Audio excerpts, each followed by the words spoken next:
राष्ट्रपति चुनाव को लेकर वोटों की गिनती जारी है। इस चुनाव में द्रौपदी मुर्मू के सामने यशवंत सिन्हा जी थे, लेकिन जो आंकड़े हैं वो सीधे सीधे द्रौपदी मुर्मू जी के साथ जा रहे हैं। लिहाजा सिर्फ इसकी आधिकारिक घोषणा बाकी है कि देश की अगली राष्ट्रपति द्रौपदी मुर्मू होने जा रही हैं। क्योंकि उनका सीधा संबंध, सीधा नाता जो रहा है वो झारखंड से रहा है, झारखंड की राज्यपाल रही हैं। लिहाजा कहीं न कहीं उनकी जीत झारखंड की जीत के तौर पर भी देखा जा रहा है और खास करके आदिवासी संगठनों में इस बात को लेकर बेहद खुशी का माहौल भी है। इस वक्त हमारे साथ मौजूद हैं आदिवासी जन परिषद के नेता और आदिवासियों के एक बड़े चेहरे प्रेम साही मुंडा जी। चूंकि वोटों गिनती जारी है, केवल आधिकारिक घोषणा का यही बाकी है, आप लोग द्रौपदी मुर्मू जी की इस जीत को, उनके इस विजय को किस रूप में देखते हैं? देखिए, हम आदिवासी समाज के लोग और आदिवासी जन परिषद संगठन के लोग जो अभी निर्वाचित होंगी महामहिम द्रौपदी मुर्मू ये राष्ट्रपति के पद पर, ये बहुत हर्षोल्लास का समय है और हम लोग जीत से हम अपार खुशी महसूस कर रहे हैं, क्योंकि आज़ाद भारत से 75 वर्ष के बाद पहला ऐसा आदिवासी होंगी जो इतिहास के क्षण में हम लोग को नाम दर्ज होगा। और रही बात संवैधानिक अधिकार की बात, तो देखिए जो अनुच्छेद 52-53 में कहा गया है कि जो भी बिल आएंगे वो राष्ट्रपति, एक हम समझते हैं कि देश की जो संघीय व्यवस्था है, राष्ट्रपति हुआ, राज्यपाल हुआ, वो एक संविधान प्रमुख होने के बावजूद भी संविधान को एक्सरसाइज नहीं कर सकता है। बीजेपी हो चाहे कांग्रेस हो, जो भी जो है फाइल को भेजेंगे उनकी बाध्यता होगी कि साइन करना होगा।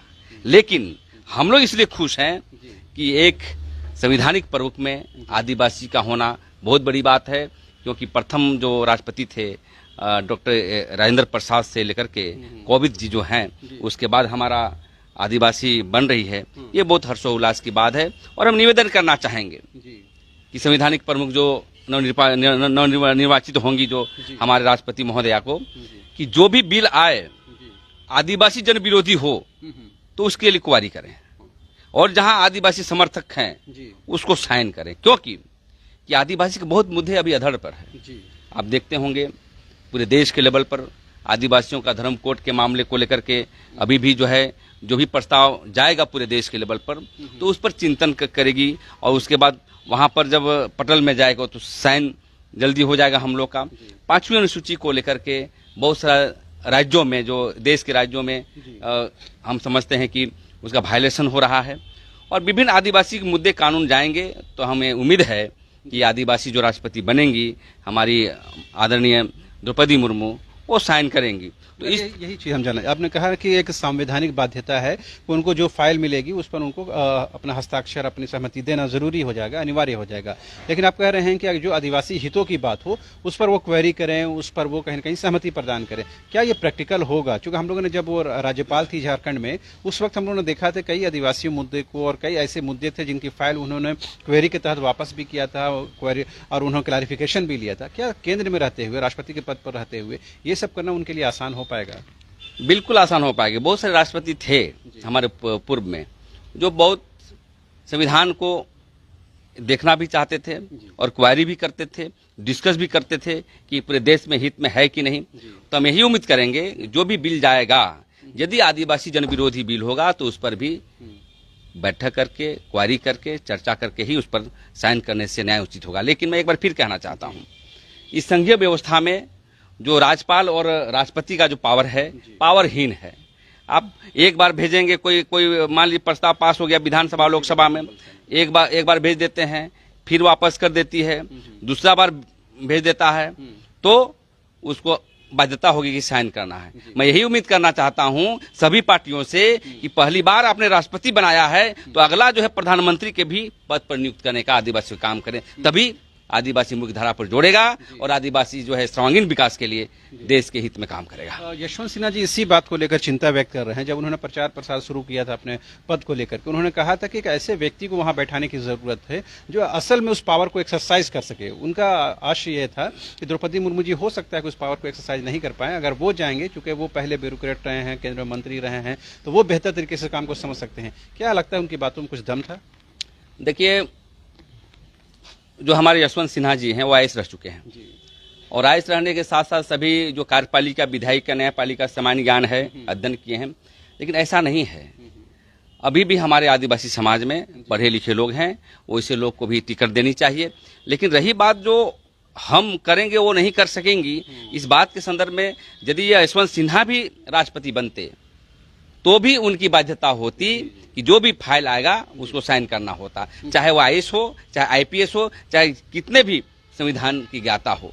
हम ये कहना चाहते हैं कि इससे पहले भी बहुत सारे राष्ट्रपति बने हैं, बनने के बावजूद भी जो हम लोग सोच रहे हैं कि द्रौपदी मुर्मू नहीं कर पाएंगी उनके हवाले से, जो हमारे यशवंत सिन्हा के हवाले से, तो ऐसी बात नहीं है। वो यशवंत सिन्हा भी वहाँ पर बैठते तो काम नहीं कर पाती। लेकिन हम ये चाहते हैं कि राष्ट्रपति को भी पावर दिया जाए।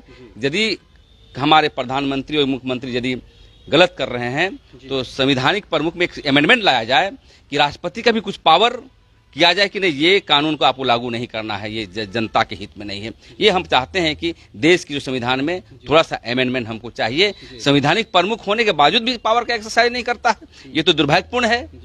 इसलिए राष्ट्रपति पद का भी पावरफुल होना चाहिए संघीय व्यवस्था में, तभी लोकतंत्र देश का मजबूत होगा। आपने एक बड़ा सवाल किया है, न सिर्फ राष्ट्रपति पद के लिए बल्कि जो एक्चुअल में पावर इन्वेस्ट होता है प्रधानमंत्री के पोस्ट के लिए, उसमें भी आदिवासी को भी प्रश्रय मिलना चाहिए, उनको नामित करने की जरूरत है, उनको आगे बैठाने की जरूरत है। तो लग रहा है कि आने वाले दिनों में हम पीएम के पोस्ट के लिए आदिवासी चेहरे को देख पाएंगे।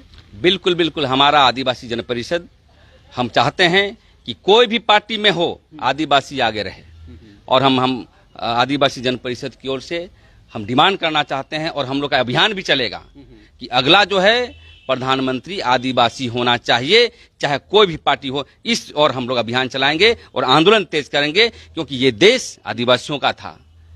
हम हजारों सदियों से हम लोग राज करते आ रहे हैं। यहाँ पर हम लोगों ने धान का उत्पादन किया, जमीन बनाया। जब लोकतंत्र आया, लोकतंत्र आने के बाद आदिवासियों का प्रमुख पोस्ट में कभी भी जो है संज्ञान नहीं लेता है। लेकिन आने वाला समय, अभी राष्ट्रपति जीते हैं, आने वाला समय हम प्रधानमंत्री बनाने के लिए सभी पार्टियों को बात करेंगे, और यदि नहीं मानते हैं तो अपनी पार्टी और जो आदिवासी लाइक माइंडेड पार्टी बना करके प्रधानमंत्री के लिए हम लोग संघर्ष करेंगे। आखिरी सवाल, चूंकि आप लोगों ने ऐसा डिमांड भी किया था कि सत्ताधारी झारखंड मुक्ति मोर्चा है वो द्रौपदी जी को समर्थन दिया, अल्टीमेटली हुआ भी यही कि जेएमएम ने अपने कांग्रेस गठबंधन के खिलाफ जाकर के द्रौपदी जी को वोट किया।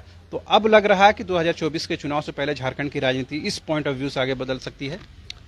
देखिए, सब पार्टी का अपनी राजनीतिक गणित होता है। कोई वोट की राजनीति, ये बात सही है कि राजनीतिक दल वोट की राजनीति नहीं करेंगे तो क्या करेंगे।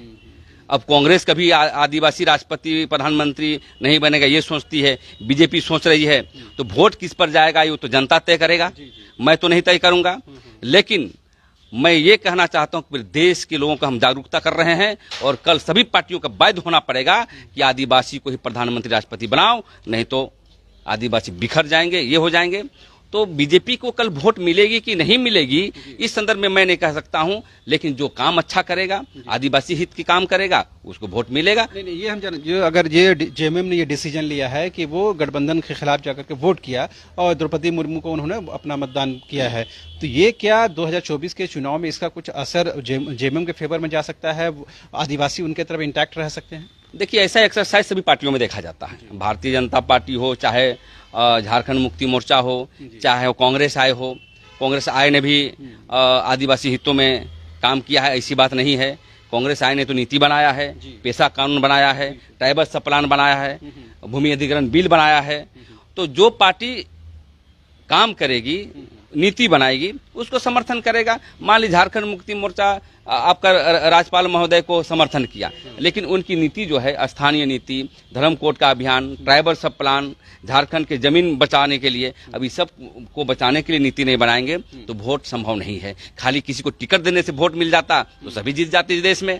तो इसलिए वोट के दृष्टिकोण से हम नहीं देखते हैं, और राजनीतिक दल तो करता ही है कि हम उसको उस जाति को टिकट देंगे तो वोट लेंगे, तो ये तो हर जगह का मार्केटिंग करता है। और राजनीतिक दल कोई यहाँ पर झुंझुना बजाने तो नहीं आया है।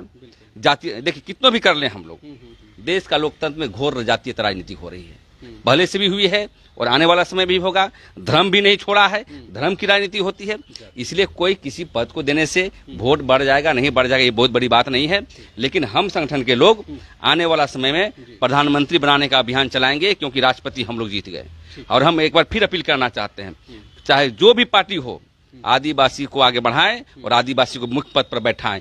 आदिवासियों को इस्तेमाल करने का काम नहीं करें क्योंकि हम राजनीतिक रूप से बहुत परिपक्व हो गए हैं और देश में शासन के लिए हम तैयार हो चुके हैं। तो आपने सुना, ये थे आदिवासी जन परिषद के नेता और आदिवासियों के एक बड़े नेता प्रेम शाही मुंडा, जिन्होंने कहा कि न सिर्फ राष्ट्रपति पद के लिए बल्कि एक्चुअल जो पावर इन्वेस्ट होता है प्रधानमंत्री पद में, वो उस पद के लिए भी आदिवासी नेताओं को आगे लाने की जरूरत है, सामने लाने की जरूरत है। और आने वाले दिनों में इसे लेकर ये लोग और जन जागरण अभियान भी चलाएंगे और एक जरूरत पड़ेगी तो अलग से एक राजनीतिक तौर पर एक शक्ति, एक संगठन भी खड़ा करेंगे। उम्मीद की जानी चाहिए कि आदिवासी हो या मूलवासी हो, तमाम लोगों के हितों का ख्याल करते हुए देश की शासन व्यवस्था काम करेगी। कैमरा पर्सन विकास के साथ रांची से न्यूज बाइस्कोप के लिए शहनवाज।